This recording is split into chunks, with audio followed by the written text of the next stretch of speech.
Hi friends, ഇന്ന് ഞാൻ എൻ്റെ വരികളായിട്ട് എത്തിയിരിക്കുന്നത് നിങ്ങളൊക്കെ ഏറെ പേരും കേട്ടിരിക്കും. മണ്ടയ്ക്കാട്ടമ്മ. അപ്പം ഇവിടെ തിരുവനന്തപുരം ജില്ലയിലുള്ളതാണ്. അപ്പം ഞാൻ അവിടെ പോവുമായിരുന്നു മുമ്പൊക്കെ. ഇപ്പം പോവാറില്ല. എങ്കിലും ആദ്യമായിട്ട് ഞാൻ അവിടെ പോയപ്പം അന്നേരം എൻ്റെ വരിയിൽ തോന്നിയ ഒരു വരികൾ അന്ന് ഞാൻ നോട്ടിൽ എഴുതിയിട്ടതാണ്. അപ്പം ആ മണ്ടയ്ക്കാട്ടമ്മയെ പറ്റിയിട്ട് എഴുതിയ ആ വരികളുമായാണ് ഞാൻ ഇന്ന് നിങ്ങളെ മുന്നിൽ എത്തിയിരിക്കുന്നത്. അപ്പം നമുക്ക് വരികളിലേക്ക് പോകാം. Okay, thank you. ശരണം താ ദേവി, ശരണം താ ദേവി, ശരണം താ ദേവി പൊന്നമ്മേ, ശരണം താ ദേവി, ശരണം താ ദേവി, ശരണം താ ദേവി മണ്ടയ്ക്കാട്ടമ്മ ഭഗവതിയേ, ശരണം ശരണം താ ദേവി പൊന്നമ്മേ. ഒരു ഗതിയില്ല അഗതി ഞങ്ങളിൽ, കരുണ കാട്ടുവാൻ ഞാനിതാ, ചരണപങ്കജം താണു വീണു ഞാൻ കേഴുന്നോരമ്മ ഭഗവതിയേ, ശരണം ശരണം താ ദേവി പൊന്നമ്മേ. നിന്നർച്ചനയ്ക്കുള്ള പുഷ്പമായെങ്കിൽ എൻ ജന്മമെത്ര ധന്യമാം, നിന്നർച്ചനയ്ക്കുള്ള പുഷ്പമായെങ്കിൽ എൻ ജന്മമെത്ര ധന്യമാം, കൈവേടിയല്ലേ കാരുണ്യാംബുദേ,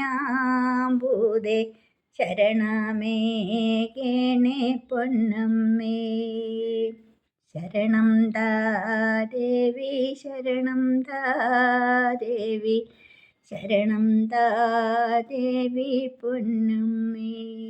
മണ്ടയ്ക്കാട്ടു വാഴുന്നോരമ്മേ, ശരണം താ ദേവി പൊന്നമ്മേ. പൈതങ്ങളല്ലേ ഞങ്ങളുടെ ശിരസിലൊന്നു തലോടിയാൽ, ജന്മപാപവിമുക്തയായിടും കാരുണ്യാംബുദേ ഭഗവതിയേ.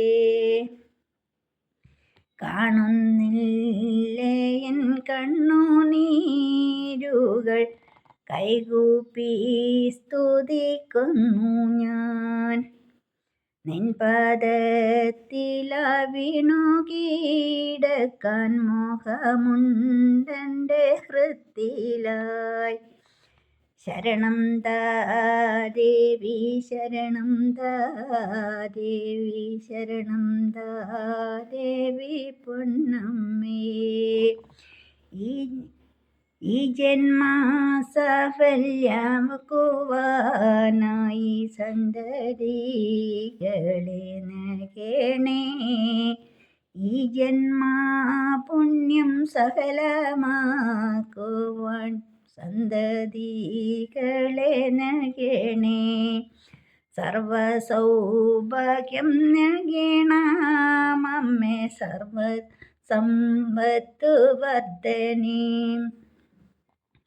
ശത്രുദോഷങ്ങൾ തീർക്കണമമ്മേ, സർവപാപവും തീർക്കണം, ജന്മോദ്ദേശം നീന്തു നൽകിലും പൂർത്തിയാക്കാൻ കഴിയണേ, ജന്മോദ്ദേശമെന്തെന്നാകിലും പൂർത്തിയാക്കാൻ തുണയ്ക്കണേ, ശരണം താ ദേവി, ശരണം താ ദേവി, ശരണം താ ദേവി പൊന്നമ്മേ. മണ്ടയ്ക്കാട്ടു വാഴുന്നോരമ്മേ ഭഗവതിയേ, ശരണം ശരണമ്മേ. ഓക്കെ, കുറച്ചേ ഉള്ളൂ. Okay, thank you. എല്ലാവരും കേൾക്കുക, സപ്പോർട്ട് ചെയ്യുക. Okay, thank you.